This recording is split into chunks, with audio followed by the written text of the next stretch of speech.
You are listening to Rouge Radio, a proud member of the Canadian Football Podcast Network. It's time to get the point as Rouge Radio is ready to kick off. Ready! The best football talk with the best in the business. So what is the cost? You have 2 first-round picks this year because the Argos are dumb enough to trade for Drew Willie. A few rookies. We go directly to the on-field product. We welcome to the show the 20th overall pick in this past Sunday's CFL draft, DeAndre Wright of the Alouettes. DeAndre, welcome to the show. Thank you, guys. Thank you for having me. And the occasional Hall of Famer. Please welcome Doug Brown, who is one of the members of the current class of 2016 in the CFL Hall of Fame. Doug, thanks for joining us today. Oh, thank you guys for the kind words and for having me on the program. Rouge Radio is on the air. Here's your hosts, Robert Dalton and Tony Allen. Well, we just went through a great week of CFL football. Hello, everybody. It is the Rouge Radio podcast, episode 445, powered by the Canadian Football Podcast Network. If you're watching this live on Twitter or live on YouTube, you know my name is Robert Dalton, and joining me, I guess on my left or my right, Tony. It's my birthday. I could cry if I want to, Alan. And there's a part of me that I was like, I'm upset with myself because I'm not going to. I forgot to actually download the Happy Birthday song. But you'll maybe if you're watching this live, you'll chime in with a Happy Birthday, Tony. Tony, how's it going? Today is your birthday, and I managed to twist your arm to get you on the show. What did you get? Anything? Did you get any big gifts or anything?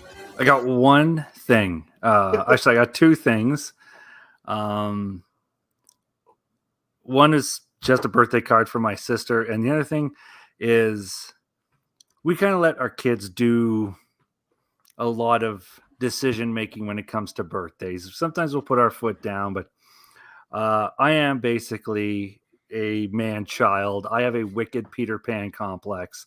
Oh, yeah. And I love toys from my childhood. My whole childhood was Masters of the Universe, as where kids have different fandoms as they go along. Well, okay, maybe 2, Star Wars and Masters of the Universe. Our kids have things that develop. Mine was just He-Man for like 10 years of my childhood. So I love He-Man, and I think we've had this conversation about Funko Pops in the past. My kids are into Funko Pops, and they buy me these He-Man and the Masters of the Universe Funko Pops. So my birthday present was, I should have brought it down with me. It would have been a good sidekick for show, but 10-inch Trap Jaw from the animated cartoon from the 80s, He-Man and the Masters of the Universe. Trap Jaw, Google it. He was one of Skeletor's minions, but he's one of my favorite Skeletor minions.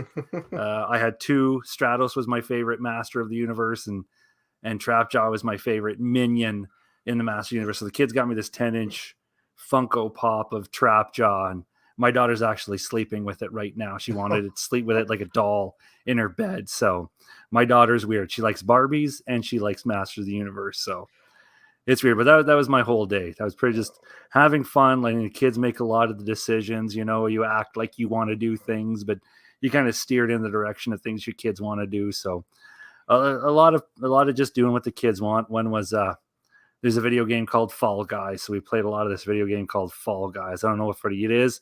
I'm not going to explain it, but it's just a very popular game. It's very addictive, and we spent burned a few hours of my birthday doing that. You were mentioning Masters of the Universe. I remember when I was 6, went to a Safeway close by, and we got my picture taken with He-Man. And I'm thinking, I'm 6, and I'm like, holy cow, that's cool. Like, I'm it's like in cartoon form. And it probably took another year or 2 before I realized, no, it's not the real He-Man. It's just some guy. Like, I don't know. It could have been Dolph Lundgren for all I care, for all I knew. But somewhere in my dad's collection of my baby pictures or something, he's got it. And once I get a hold of it, I'm going to post it on Twitter because that's probably the coolest thing that I can remember as a child. The one thing that we don't like that now that I've sort of way off topic here, because I was like we're listening to the opening, and I realized that we need to get a new opener. Yeah, just to listening to Marshall Ferguson talking about Drew Willie. Like, holy crap, Drew Willie was a thing back then. Yeah. Then DeAndre Wright, who I think I think he was signed with Montreal Alouettes in last year, but I think he got released. But it's kind of weird. And then Doug Brown. Well, I think the Doug Brown interview was really awesome, and he's still relevant. He's the color guy for CGOB in Winnipeg to cover the Winnipeg Blue Bombers. Before we get on to our show, what a week in football, right? I mean, it just continues to have great finish after great finish. Yeah. You know, whether the content of the football game is good or bad, it seems like there's rarely a football game you can just walk away from when in the fourth quarter and say, listen, this is pretty much done. It's almost like whether the comebacks are complete or not, there's a reason to watch right down to the wire almost every game. And you look at the BC Saskatchewan game, that started like it was like a tale of two halves. And even though BC was starting to pull away with it in the fourth quarter, you just kind of expected Saskatchewan to just punch back. And heck, you just watch Saskatchewan celebrating every hit, every tackle, every sack. Like the football game was over at halftime. Like Saskatchewan had somehow buried BC in the first 30 minutes, and the other 30 was completely irrelevant. Like I tweeted from the show account, it was like the 2019 offensive line in BC had just made it. It's just like you take a look at what Saskatchewan was doing. They were doing it without AC Leonard. They were doing it without Pete Robertson, even though without Garrett Marino, an old Charleston Hughes just getting to the quarterback, and it just seemed like, man, it was Saskatchewan's game to lose, and they ended up losing it. But it's funny because even on my Twitter, like I said, like I'm not taking Saskatchewan right now if they're the crossover team and into the East. I said I'm still putting my money on these teams. And then Riders fans will respond, well, maybe if we had a healthy team. I'm like, well, you had the same team in the second half that you did in the first half. What's the difference? Like you seem to have no problem with the injuries in the first part of the football game, and now suddenly as an excuse for the second part of the football game. I mean, you could tell that Charleston Hughes is a depth defensive lineman because he was gassed. Not that many times that people are requiring a 38 or however old he is defensive lineman to go 100, go 0 to 60 on each play and have a drastic effect on that game. Speaking of I guess we weren't speaking about it, but man, if we're talking about games that match the hype, that Winnipeg Calgary game, and by the way, kudos to everybody at McMahon, 25,000 plus going to McMahon, which is what their average this year is. What 21,000. I mean, granted, it's family game or family day at McMahon. It may not have looked like it, but it from all accounts that I've read off Twitter, the atmosphere was top notch, and they were treated with probably Western Final preview, top two teams in my opinion. Now I'm not going to rub it in. I just have to ask you, as a Calgary Stampeders fan who follows the Calgary Stampeders. 2 weeks ago, the Stampeders felt that game in week 6 fell in within their hands. They let it slip. They had the bye. All they've been thinking about is getting that revenge against Winnipeg. They get healthy. They get everybody all back. Winnipeg is hurting. They're on the road. 4 games in 21 games or 21 days, I think Winnipeg was, constantly on the road. Knowing what they did in Edmonton the week prior, is there a confidence issue with Calgary? No. Like this. I'm not saying there's a confidence like, anybody with Bo Levi Mitchell at the quarterback. It's just like it was almost like, and we talked about it on the show, it was almost like all signs pointed to a W for Calgary. They had all these things working in their favor, and it, I guess, slipped by again. You don't think that there's a confidence issue? No, not at all. No. You're playing the Winnipeg Blue Bombers. They looked good. They looked good in the first loss, and with the exception, the only confidence issue might be Jordan there, the receiver. He might be the only one who has a confidence issue because, again, promising drives just lost by catchable balls. But the football team as a whole, I don't think so. I mean, Winnipeg was the better team. There's nothing wrong with saying your team wasn't the better team on the night. I know I was a little bit more animated after the first loss, but the second loss is like, okay, Winnipeg is finding that next level that I challenged them to get to about 3 or 4 weeks ago. So, I mean, there's no surprise the Winnipeg Blue Bombers are beating everybody in the Canadian Football League. And a loss doesn't mean you didn't play good. It's one of the biggest misconceptions of football. It's like, if you lost, then you must have sucked somewhere. Like, one aspect of your game must have obviously been horrible. It's like, nope, sometimes you just lose football games. Yeah. And sometimes, and the Calgary Stampeders put a good game together and lost a football game. You know, it's like 2 weeks ago, I know I put a lot of blame on the officials, but that's because I genuinely felt Calgary actually played a good football game, and I felt it lost. And the same thing like last week. Calgary played a good football game. Just because you lose doesn't mean you suck in some area. Yeah. So I think the Calgary Stampeders are fine. You're losing to the Winnipeg Blue Bombers. Like, I mean, you don't need an excuse to lose to the Winnipeg Blue Bombers. That's just what you do. You play the Bombers and you lose. That's it. And while we're kind of on the subject, can we stop getting on people who make predictions and get them wrong? I don't know if you get it. I don't get it as much. And I mean, granted, and I don't see it on the show's Twitter account, but I see a lot of people going at it with CFL prognosticators. Saw it earlier today. People mentioning it through the 3 Down Nation prediction, saying that a lot of people take it. It is like people take it as a personal attack. Like, you know what? I think the Bombers are due. I'm gonna pick Calgary. You slut. Yeah. It's just kind of like at one point it's kind of reminds me of like, back in the day. I don't follow music, but man, music lovers really took that personal. Like it's like, you know what? I don't like Metallica. It's like, what do you mean you don't like Metallica? They rule. Ass. Your mom's a whore. Yeah. And Metallica fans would actually kill you. Like, they'll actually come up and stab you. At least in the 80s. Oh, heck, the worst abuse I got was when I told people I've never seen Scarface.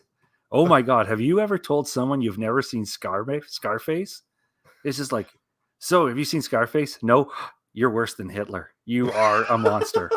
You've never seen Scarface. Like, that's what it is. I got to say, because I've never seen Scarface. I think I might have seen... The two guys that never seen Scarface podcast. Yeah. Heck, look at your reaction when I told you I never saw... What's the Adam Sandler movie? Oh, Billy Madison. Remember when I told you I never saw Billy Madison? That. You pestered me for weeks to watch Billy Madison. Did you watch it? I never finished it. I turned it off. Oh, man. But we can do movie reviews, but I didn't. I think that was one of those movies I had to watch in my 20s at the time, because jumping in as an adult watching an Adam Sandler movie from the 90s, or if it came out in 2000, I don't even know when it came out, but 95. It doesn't hit the same when you're in your 40s than it probably did if I was in my 20s, because I loved Happy Gilmore. But if I watched it when it was a new release, I don't know if I watched Happy Gilmore in my 40s, I would be going on about how amazing it is. I don't know if we have a lot of Adam Sandler fans. I loved a lot of his movies I watched when they came out. I love Grown Ups. I loved Anger Management. I loved Click. But if you're talking about those movies in the mid 90s, I didn't like Mr. Deeds. I didn't like that movie. But I mean, that was just Big Daddy was a hit. Happy Gilmore, Billy Madison, Bulletproof is underrated. But if there's one movie, because it came out when I was like in my 20s, that was kind of Adam Sandler humor, Little Nicky. I did not like Little Nicky at all. No. And I have a feeling we're going to get a lot of feedback just off that alone. Let's get to Global Rouge. These are the listeners, or the countries and cities that are listening to the Rouge Radio podcast. We've got your Canada, United States, Australia, France, Bermuda, United Kingdom, Switzerland. Here's a new one. Guadalupe. I thought that was actually in Mexico, but I guess it's its own territory. Germany, and Mexico. Top cities listening to the podcast: Winnipeg, Calgary, Edmonton, Victoria, Ottawa, Toronto, St. Albert, Montreal, Vancouver, and Oakville. I have to wonder if the Winnipeg Blue Bombers were 0-8, how many listeners from Winnipeg would we have? Not a lot, I'm willing to bet. Let's get to this week's three. I guess we've been trying to get as many hot takes as we can. We couldn't think of a lot, so we only have two, but we figure at least maybe talking about this past week's games, we at least vamp a little bit.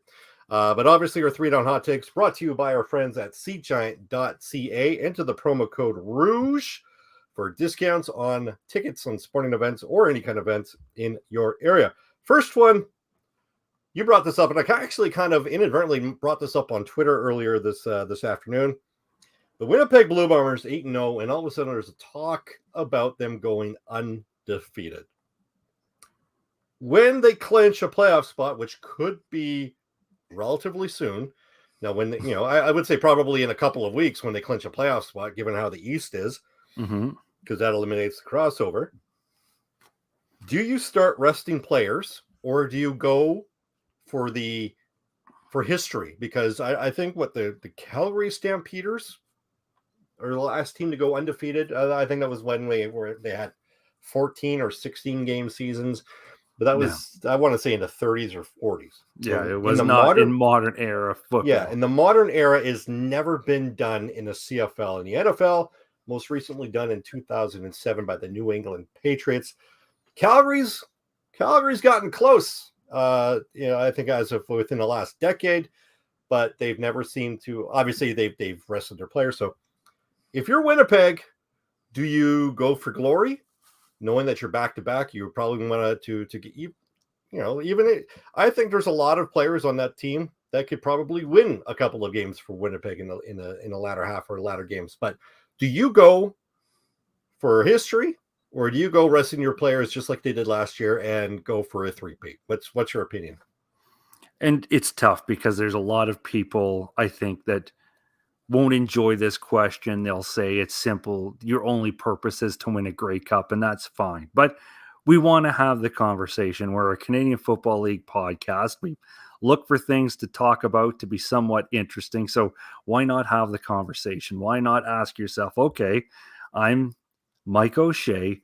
We've just clinched our playoff spot. We're going, and you know what? If you because the things when you ask a question like this, the first thing people look for is the gray area, because we would say, if you clinch, do you rest? Because then that depends. Do we clinch first, or we just clinch a playoff spot? Because now we need first. And there's always going to be, it almost seems like people's first instincts in a simple question is to muddy the waters enough that they don't have to give you a serious answer. So let's say the Winnipeg Blue Bombers clinch first place in the West, and they've got a couple of weeks to burn, 2 or 3 weeks to burn.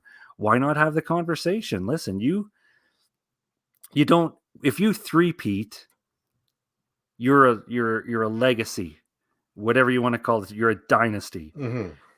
If you are perfect, you're historic. There is a special place in football heaven for every player on that team that has a perfect season. Now imagine you could be a perfect 3-time champion. Is there anything in the world of sports that compares to not only being perfect, but then three-peating? Mm-hmm. Not perfect, and then win a Grey Cup. Perfect, and then a triple Grey Cup champion on top of it. Tell me a legacy that could ever be beaten. How do you beat that? Winning 4 and being perfect? That is the perfect storm of excellence. Why not go for it? That is just, it's one thing if you're just perfect. It's another if you're just going for a three-peat, but a perfect three-peat? It's I can't even say it's a unicorn of football, because is there a precedence for anything like this in the history? What would be comparable in hockey in baseball. Like, what would be a comparable to being a 3-time perfect season champion? Like, I mean, you would cement yourself in sports lore, not just football lore, in sports lore. Yes, try to win the Grey Cup, but you at least, even if you think this is a no-brainer, even if you're like, guys, this is stupid, it's all about getting the ring, who cares? But come on, there's got to be a part of you oh yeah, that would say, okay, maybe we should go for it. Let's build the greatest sports dynasty that has ever lived. and Like- you'd have to think like the trifecta, the like in 2019. I think it's like as good as they were, it came out of nowhere. Zach Mhm. Claros gets traded, plays one game in the regular season, wins that one with probably like a play of the year. To that pass to Darvin Adams. Oh yeah, that was amazing. They go on the road to Calgary, to Saskatchewan, then back to Calgary for the Grey Cup. Like, they were third in the West, which is something that hadn't been done since, I believe, Edmonton in 2005. So you have that. The next season, they go with some ridiculous defensive dominance with offensive, acumen, with with Andrew Harris coming back and with the way he was running when he was playing. You have Kenny Lawler.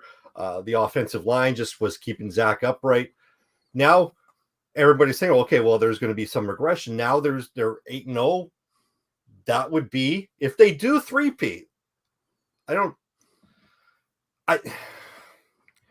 To me, to answer the question, it's kind of like, well, when do they clinch the West? That would be the determining factor as to if they decide to be like, okay, if it's in like week 15 and they clinch the West, I mean, assuming that they're like 13-0 at that time, because they probably would have had like 2 buys at that time, 13-0, I say, why not go for it? Like, you may, like, that's like week 13 to week 20, 21. Yeah, 21. That's 8 weeks that you have to, or 7 weeks, depending on how many buys you have are at this time. That's a lot of games that are meaningless to you because you already get. So it all depends on what comes first. Obviously, there hasn't been that much of we haven't seen a undefeated team. So the likelihood of that happening, very slim to none. But in the case, if it does happen by the time when they do clinch the West, I'd have to say 15-0 would probably be my standard. If they're 15-0, 15-0 clinches the West, or it's clinched by then, go for it at that time. If you're 13-0, that's 5 games where you are going all out in games that you really don't. It doesn't matter. You can lose that 5, and then you're 13-5, and you still have a pretty decent season. For me, the planets are aligned too perfectly on this one. Like I said in my little ramble, if it was just a perfect season, but you have a chance to win a Grey Cup, whatever, sacrifice the perfect season. It's all about if this had been, like you said, 2019, when it was the first Grey Cup, who cares? You haven't won one in over 2 decades. Focus on the Grey Cup. But triple crown of Grey Cups, a hat trick of Grey Cups on top of it, I'm going for it. If I'm Mike O'Shea, I'm like, let's just give everyone a big old shit burger to eat. We are going to just absolutely cement our place in Canadian Football League history as the greatest team that ever existed. And I don't even think it's an argument. If Winnipeg goes 18-0, 3-peats for the Grey Cup, they will be the greatest football team that ever existed. And the score in that Grey Cup game will not matter. Like, I think we had this talk, I want to say even before the 2021 season. Remember, we were talking about, because there was that survey that came out and said the greatest Grey Cup champions that played. And I think predominantly a lot of people picked one of the Edmonton football clubs in the 80s when that won. And then you remember, it's like, well, wait a minute. In that Grey Cup game, they almost got beat by the Rough Riders, Ottawa Rough Riders. And it's like, well, it was that close. Are we really going to give them the satisfaction of being, even though they had a very tremendous, a very good regular season record? I was like, well, okay, I could see that argument. You go 18-0, you could win that game 6-3, and you still really, you should be heralded as one of the greatest Grey Cup champions of CFL history. And as much as someone may want to hate Winnipeg right now, maybe you're sick of the Grey Cups. Maybe there's a lot. Yeah, it's growing. It's growing. But even if you hate the Winnipeg Blue Bombers for whatever reason, you're not necessarily just a Riders fan and you hate them. Whatever the reason you hate the Winnipeg Blue Bombers, imagine what this does for the Canadian Football League. This is amazing. And there will be Canadian sport writers that will paint this with such a negative brush, the lack of parity in the Canadian Football League. They'll go right after attendance. They won a Grey Cup. Yeah, but look at the attendance during the regular season. Like, there's going to be those reporters in Canada because they're just out to sabotage the league. A rush. Yeah. But you can't bury that. You can't bury a perfect franchise triple Grey Cup winner. You can't bury that. That is like you imagine the New England Patriots did that, it would be universal news. And again, they'll try and bury it because it's the CFL, but you won't be able to. It's just too amazing. The impact of Winnipeg doing this is greater than just Bombers fan bases. This is the whole Canadian Football League would win with that result. But it comes down to the discussion we're having. If you're Mike O'Shea, maybe we should have him on the show one day. Yeah. I don't know. Maybe we can find a head coach in our time zone who's up to something and just straight up say, listen, a couple weeks ago, we asked as a head coach, you're not just going for a perfect season. You're going for a perfect season to cap off 3 Grey Cups in a row. The reward for the entire country, for the league as a whole, I think it's too perfect to market and everything. Like, I mean, obviously, if the Calgary Stampeders are the ones that ruin it, I'm not going to be too upset. But as a CFL fan, being able to look at a bigger picture here, this accomplishment would be something wonderful for the entire Canadian Football League. Yeah, no, I completely agree. I mean, as a Bomber fan myself, yeah, of course I would like an extra Grey Cup, but if it were to happen anywhere, you top off a three-peat, something that hasn't happened in 30 years or 35 years, whenever the last time, my math is bad. Yeah. And to top it off with a perfect season, like, that's all media. Like, what how long did like when the Patriots went perfect and then they lost the Super Bowl, people were talking about that game, that season for 5 years. Can you imagine if the Patriots had done? No, people would still be talking about it today. There'd be Finnish sports networks, even if they wrapped it up. Now we're going to go to Canada and the Canadian Football League, and this football team called the Winnipeg Blue Bombers not only went perfect on the season, they finished it off by winning their championship. I know because we see it from other countries. Yeah. Let's go to this Bulgarian soccer championship where this team has just won 78 consecutive soccer games, It would be global news. Yeah. Even if it was the last feel-good story of the day in other countries around the world, it would be a story that they would sneak in before the broadcast was over. Oh, exactly. Moving on to the second take. You brought this up on Twitter, I believe, earlier today. If you're from Canada, you know this. If you're from other countries that we've listed off during Global Rouge, you will know the Lou Marsh Award is given out to the top Canadian athlete at the end of the year. Generally, it's given to a track and field star, someone from the Olympics at that year. I don't think it's ever been given to a CFL player. I could be mistaken. What, the Lou Marsh? Yeah. No, in 2013, John Cornish won it. Okay. But it prompted a lot of backlash. Actually, no, I'll add that. You keep going. The question is, because it's a quarterback and because he's raising a lot of eyebrows and people are now paying attention, we got to go to Rourke-mania. Nathan Rourke, is he on the short list of those to win that award in 2022? Your idea, I'll let you talk about it.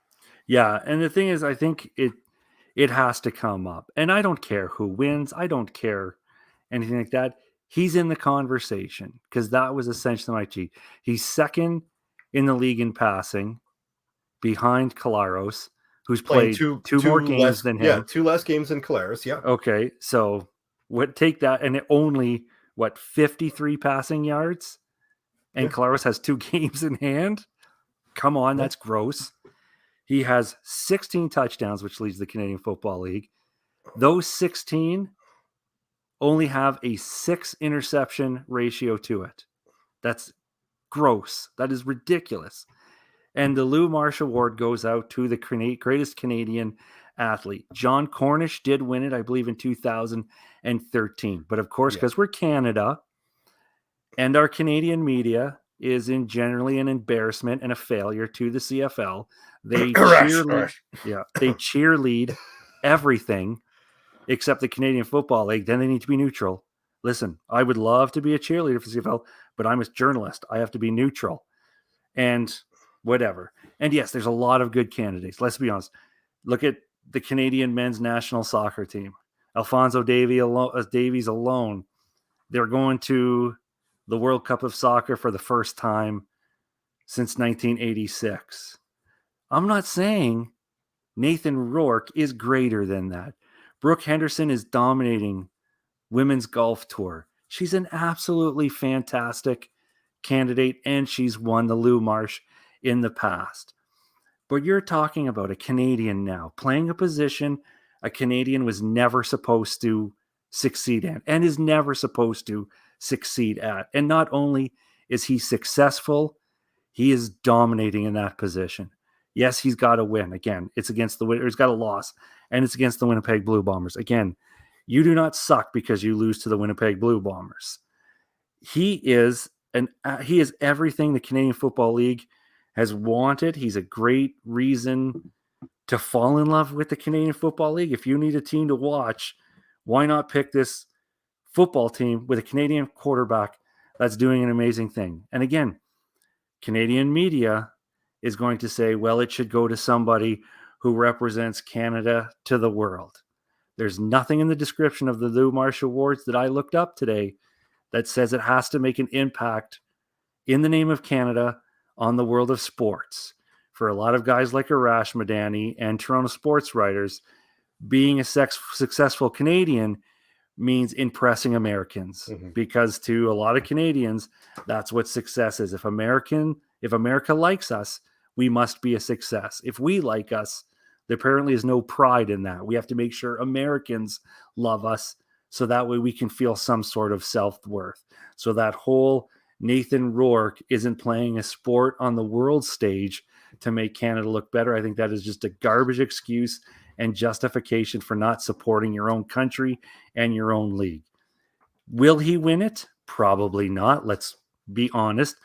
John Cornish winning it does give you hope, but I can't remember if 2013 was a slow year in sports or not. This is a country that loves to give it to hockey players because we're Canada. So, I mean, Nathan McKinnon wins the Stanley Cup. We're going to want to give it to him again. Yeah. But that's the way Canada is. But the fact that we haven't seen a quarterback of this caliber who is a Canadian since Russ Jackson, back when, you can't ignore this kid. And one of our excuses for everything when we look for the first gay athlete to play professional sports, it was like, We love the excuse. Well, it's not like he's Hank Aaron breaking barriers or something like this. Well, now you've got a Canadian who, I'm sorry, for all intents and purposes, is breaking barriers. This is not just a skilled sport or position. This isn't a skilled position like a running back. This is the skilled position in football. You're not talking about a skilled position. You're talking about the skilled position at quarterback. And he shows no signs of stopping. Yep. And again, I'm not saying he wins the Lou Marsh and there's no argument. Because again, that would be insulting to the Canadian athletes who are also dominating in their sports. I'm just saying, if you are debating the Lou Marsh Award, and if you leave Nathan Rourke out of the conversation, you've failed yourself at your job, and you've failed the purpose and intent of having a Lou Marsh Award. Yeah, looking up the history of Lou Marsh winners, Bob McFarlane doesn't mention as to whether or not he was it did say Canadian football and track and field. John Kroll, who was, I believe, he was a member of the Hamilton Tiger Cats. I could be wrong, or at least Hamilton Flying Wildcats, and then the Toronto Argonauts in the late 40s, early 50s. Then Russ Jackson in 1969, John Cornish in 2013, and as of 2020, Laurent Duvernay-Tardif. Probably there because of he was a Canadian in the NFL, but I think a lot of people probably put him there because of his selflessness of retiring from the NFL to go into the medical field in lieu of the COVID-19, which is highly commendable, the COVID-19 pandemic. But if I don't know when people vote on these awards, what is it, November, I'm assuming? Yeah, it'll be near the end of the year. It usually comes at the end of the year. If I would venture to say, if BC's in the Grey Cup, I think he wins it. Because without him, I don't know if BC is making that much of an impact. Yeah. There's a lot of things that you kind of, when you see something happen that you don't expect, especially in the CFL in the first couple of weeks, you expect a little bit of regression.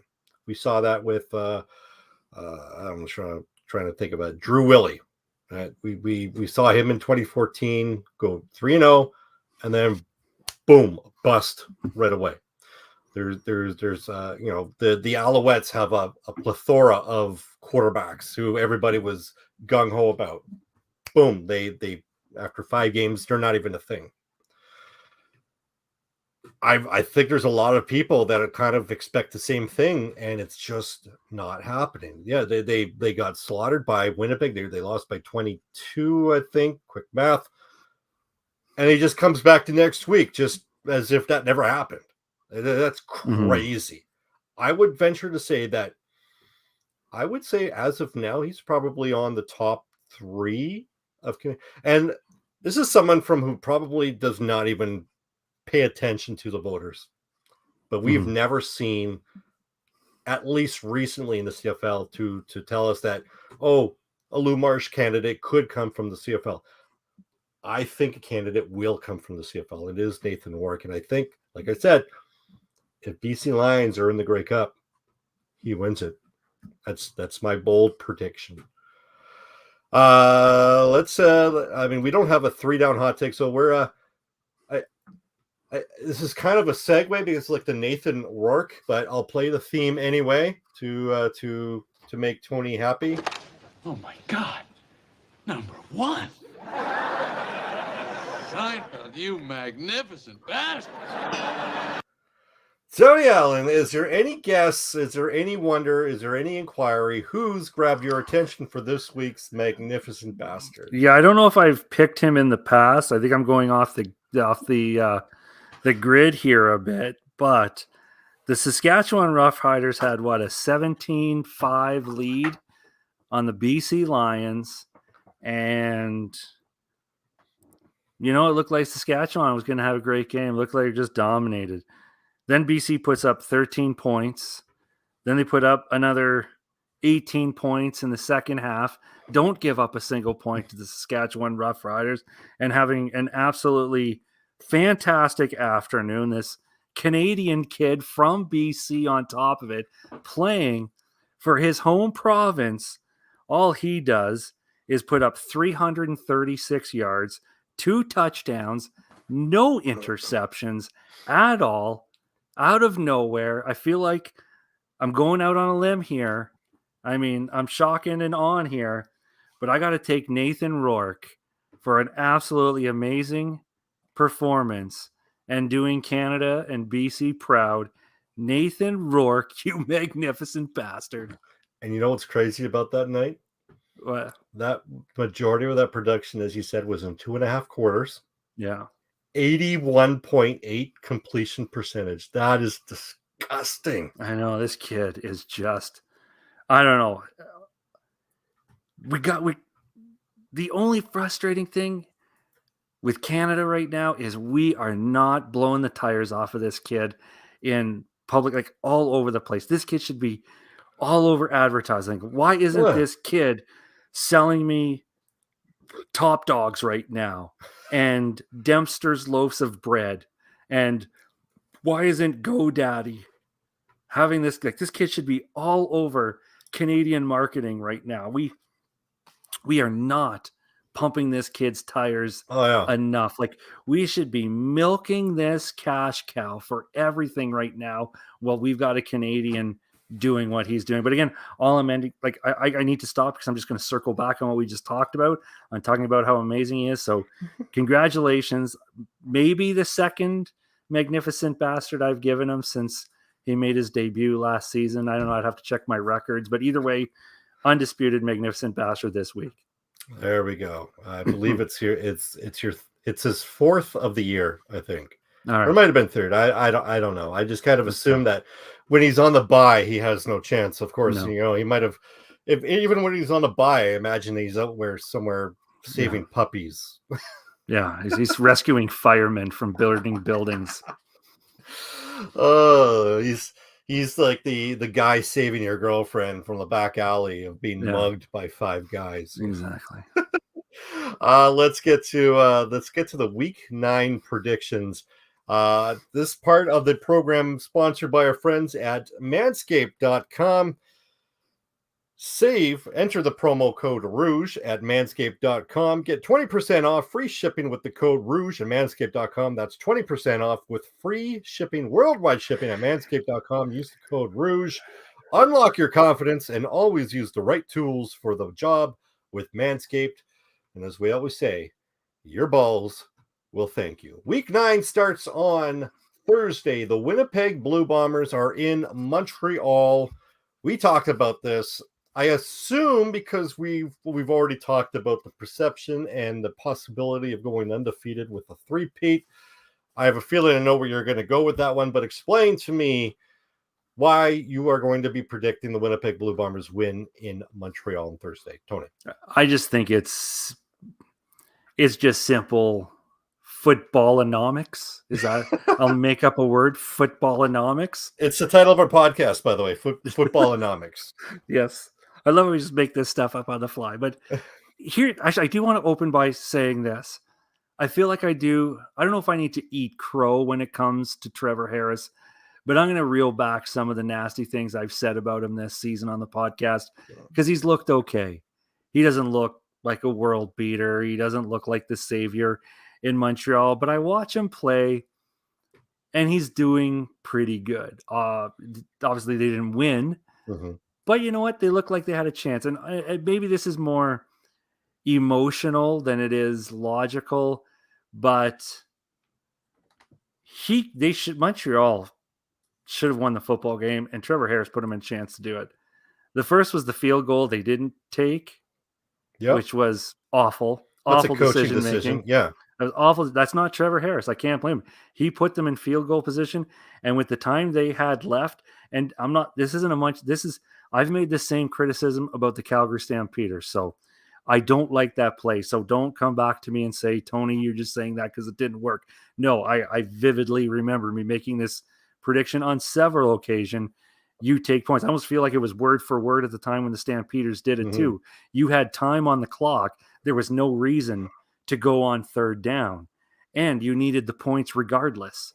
You just, instead of needing 4, you still would have needed 7 points no matter what. But they should have got 3 points there. And then out of his hands, that one is just a concussion protocol, the spotters taking him out of the football game. But again, he did his job.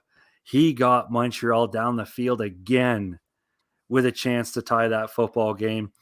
And to see him on the sideline, like, I remember his reaction, like they went to him, and I mean, I'm not a lip reader, but I know when someone uses the F word, and he was not happy.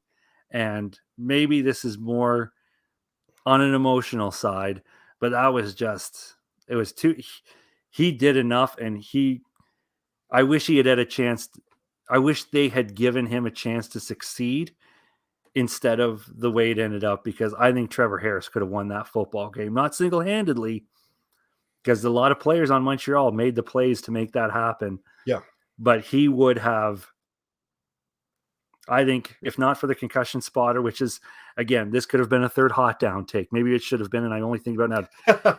if you are like, no, let's be serious. This could be a third. We could come back around to that. Should the spotter in that situation be thinking about the game or thinking about the player? Because there's a lot of people like, oh, I can't believe they took him out. It's like, well, are we here for player safety? Yeah. Should what's happening in the game affect the spotter's decision? Like, either way, that's opening up a whole other can of worms. Maybe it's something we want to tackle down the road. But either way, it happened, and it was unfortunate because I think he could have won. Now, that's my little bit about Trevor Harris. I wanted to openly say that because I have been critical of him. Let's move to reality. Montreal Alouettes are not good enough to beat the Winnipeg Blue Bombers. They're at home. We'll see if anything comes out from the Harris report of the spotter. He probably is going to get tested for some sort of post-concussion syndrome or effects of post-concussion. But even if he's good, despite all the bouquets I just gave Trevor Harris in that last game, he's not playing who he played last week. He's playing the Montreal or the Winnipeg Blue Bombers, and I don't think Montreal is just flat out has the footballonomics just does not show that Montreal is playing with the type of money they need to be gambling with the Winnipeg Blue Bombers, and it's going to be a 42-13 win for Winnipeg. I'm taking. Kudos to fellow Canadian football podcaster Cliffy D, who we've had a friend of the show, for one of the co-hosts who got into it with owner Gary Stern earlier today. And Mr. Cliff actually said that of Winnipeg, because of his thoughts on the play of Montreal as of late is not too satisfactory. And I can somewhat agree that if Montreal somewhat wins one of the next 2 games, he will donate some money to a charity of his choice. So kudos to Cliffy. I kind of want to see Montreal win at least one of them, just because I love charity more than anything. But I just don't see this happening. And it's funny how you were like giving Trevor Harris all these compliments, and I'm looking amongst all quarterbacks. Trevor Harris sits 6th or 7th in a lot of stats, a lot of them. Now, granted, you're right. He probably put them in position to win on Thursday against Hamilton, but he didn't. I mean, a lot of that has to do with more than Trevor Harris, but it's the fact still remains is that as a team, they're not there yet, and they've got a head coach who shouldn't be there, and they've got a quarterback who loves field goals the odd time. He moves the ball really frantically between the 20s, just can't punch it in on a consistent basis. And we've seen this Winnipeg Blue Bomber team loves to bend but not break when it matters the most. I mean, we just look at that Calgary game. Bo Levi Mitchell was marching the ball almost at will. But there was, one of the reasons why Calgary just, they just weren't able to make that one extra play. They were settling for field goals instead of touchdowns. They only got 2. And I can't imagine if Bo Levi Mitchell and that Calgary Stampeders offense is going to have that kind of output. I ranked them miles ahead better than what Montreal has. Now then, of course, now we've got this Dembski's back. Dalton Schoen, this rookie coming out of nowhere. Who knows if Greg Ellenson is going to be back? All of a sudden, the Bombers found their offensive mojo. I mean, granted, it was one game after Edmonton. I just haven't seen anything from Montreal this year that says, hey, we can outmatch that. Defensively, I think they'll be able to limit Winnipeg. Offensively, I just don't, you've got to be giving it up to Eugene Lewis 10 times this game in order to stand a chance. I just don't think that Trevor Harris is going to be able to maneuver around that pass rush. I am going to say that Winnipeg wins this one, and it's going to be, I think it's going to be closer than it probably should be, but I think Winnipeg wins this one by a score of, I'll say 28-20. That'll be as I put it on the banner, I put the game late, so I apologize if you're tuning in. It's like, hey, wait a minute. What are they going to talk about it? We just did. Friday night, the Calgary Stampeders go into Ottawa. Speaking of Ottawa, nice homage to the first Red Blacks win of the season. For your pay some respect. Yeah, you got. Looks like it's all Renegades, but Renegades. Yeah, I was going to say that almost looks like an LA Kings jersey in the front there. I recognize the Renegade gear and behind that, but yeah, is that a Renegade practice jersey? I don't remember them wearing all white. No, I think they had the white one. That was the red and the black are legit combos.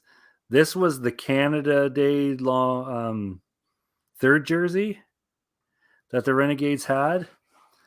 And but yeah, it was black and white, home and road, and that red one was a third one. And then when the full team folded, I raced to the Calgary Stampeder store because I knew they would be on sale, and each one was like $20. I'm like, well, frig, I'm grabbing all of them. I just grabbed a whole set. I didn't care. It's like, yeah, it's the Ottawa Renegades, but it's $20 for a jersey, so I grabbed the complete set. Ottawa had earlier today. They had their hands full with the Toronto Argonauts. I mean, we've gone on record saying that we're not really convinced that Toronto is Eastern Division contender. Although we probably admit at this point they may make the playoffs just because of the East and the way it is. But they're also they will be on a 4-day. It's a short week for them. They just played today, expecting to go on Friday. Calgary just played yesterday, expecting to play Friday. I mentioned that earlier in the program. I mentioned about the confidence issue just because they were high, they were expecting to win, and then they just weren't able to pull it out.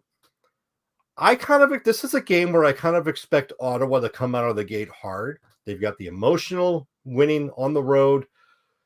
They've got Calgary, who's, they might feel that they, Buck Pierce, Paul LaPolice run a similar offense. You might actually see Ottawa come out to a big lead. But I think coaching-wise, it's not even close. I think that if this is, at halftime, if there hadn't been any in-game adjustments done already, halftime adjustments are going to be made. I think they've got the offense, the defense, the special teams is running perfectly. And Ottawa, I think this is one. I think you talked about it when we're referencing the Hamilton Tiger Cats a couple of weeks ago. This is going to be one of those games where, hey, we got the monkey off her back, and then one big giant fart. Mm-hmm. I think Calgary, if my prediction is accurate, it's going to be by virtue of a comeback, but it's not going to be a very pretty second half. I think Calgary wins this one 35 to. I'm going to give Ottawa double digits in the 20s. I'm going to say 35-22. What do you think? Yeah, I think Calgary came out and when you look at as easily as they could have been submissive to Winnipeg in the second game of their meeting, they weren't. They played them hard in the first game. They came back. They played them equally hard in the second game. The Calgary Stampeders, they go along and they do what they do, and they've had a very good season up to this point. This is not a football team that is learning to win again. It's not a team that has, had to struggle through. They've had a very good season, and last year they wrapped it up with a very good season as well. And I don't think game-to-game momentum is a problem for the Stampeders, and I'm not a big believer in game-to-game momentum. Winnipeg wins because they are a great football team. They don't win because they've strung together 3 or 4 games and they're carrying that momentum on. I don't believe in a carrying over of momentum. Each game is its own animal, its own identity, and the Calgary Stampeders are what they are. They're a methodical football team. They're a constantly improving football team, and they played Winnipeg hard right to the end, and the Ottawa Red Blacks are going to see what happens when you meet a Calgary football team that is just it's locked in to win. That's what they do. And you could accuse me of just being a fan that talks, but I don't think Ottawa, again, has a team that's going to be able to challenge the Calgary Stampeders. Just watching that football game today, what Ottawa did right was not mess up when Toronto screwed up, because there was a lot of dumb plays in that fourth quarter that essentially it was as instrumental in securing the win for Ottawa as the actual late touchdowns were for Ottawa. So they are not going to get that luxury with the Calgary Stampeders. Yeah. And I think it's going to show. Like you said, Ottawa might have that we're too dumb to know we're supposed to lose mentality at the beginning, but it's going to click in really fast that they're going to lose. I'm going to take 28-13, the Calgary Stampeders in this one. All right, Saturday doubleheader, and it's a Battle of Ontario to start. The Hamilton Tiger Cats are in Toronto. Toronto, well, they're going to have to get over that loss to Ottawa pretty quick. It's a short week for them. Where do you see this one going? I honestly don't know what to do with the Toronto Argonauts. I don't know what to do with them. Oh, no, yeah. They can come out, and they did. It's just like what we talked about. They did what they were supposed to do against Saskatchewan. They look like a team that compete. They look like a smart football team, and then emotions take over against Ottawa, and they lose the football game that they were supposed to win, which I can't even remember what my pick last week was, but I feel like I'm having this speech over again, and that I maybe picked Ottawa last week. I probably picked Toronto, but this is exactly what Toronto would do. I don't know what to do with this football team. They can win this game just as much as they can lose it. Like, I don't think Hamilton is good. I don't think their wins reflect a good football team.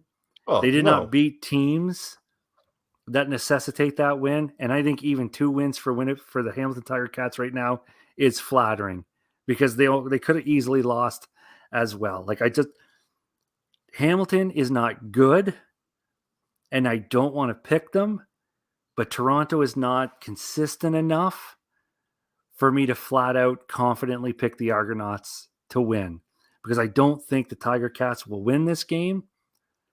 They're not a good football team. I don't know if I can trust Toronto to put it together. Like, this isn't so much about the Hamilton. If this was any other team, except maybe Ottawa, but if this is any other football team, I'm taking the Tiger Cats to lose, because I don't believe in them. I don't trust them. And honestly, I think their record is still flatters how horrible they are.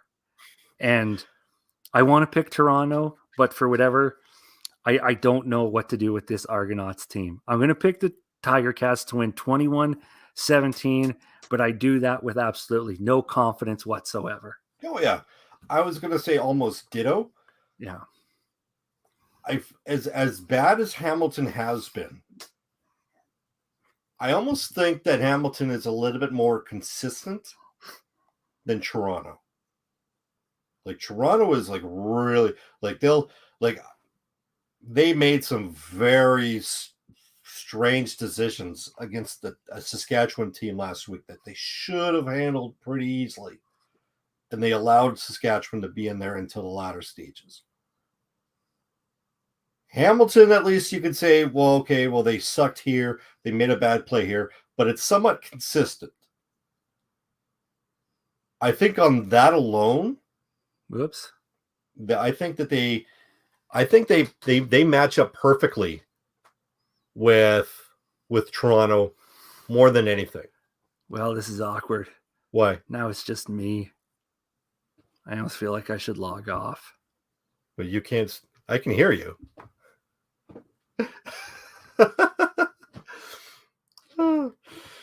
All right. So I guess I don't know if Tony.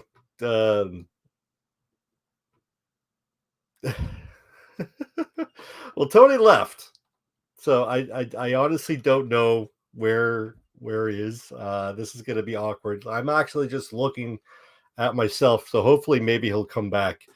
So I don't know if he had technical difficulties, but for me, it's when I'm talking about the Toronto Argonauts, I think Hamilton is more just consistent. So I'm going to pick Hamilton to win.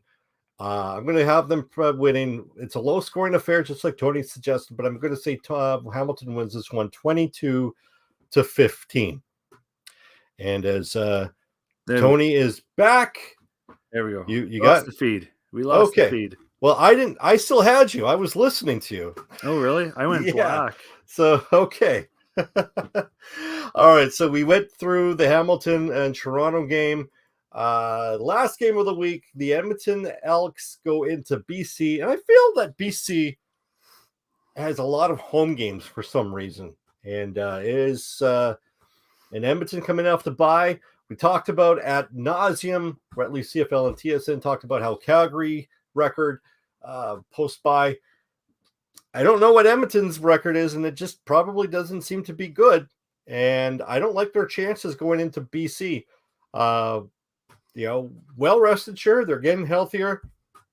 I just don't think that there is an aspect of Edmonton's team that could match up with BC offensively. Even if you have a run game, BC can counter that with a good, just load up the box, and stop that, just like they did against Saskatchewan. Edmonton, their offensive game plan could be just detracted easily just by virtue of BC running over Edmonton's defense. They're going to be putting into a bind very easily where they're going to have to alter. I'm going to say BC wins this one 30-17. Tony. Yeah, I don't want to mince words on this one. I think BC's the better football club. I think the way we've hyped up Nathan Rourke here and BC's defense, my God, I did not see this one coming. Like, I did not. Well, I didn't see anything in BC. I picked them to win one football game this year, so clearly I saw nothing in the BC Lions. But I mean, God, they just,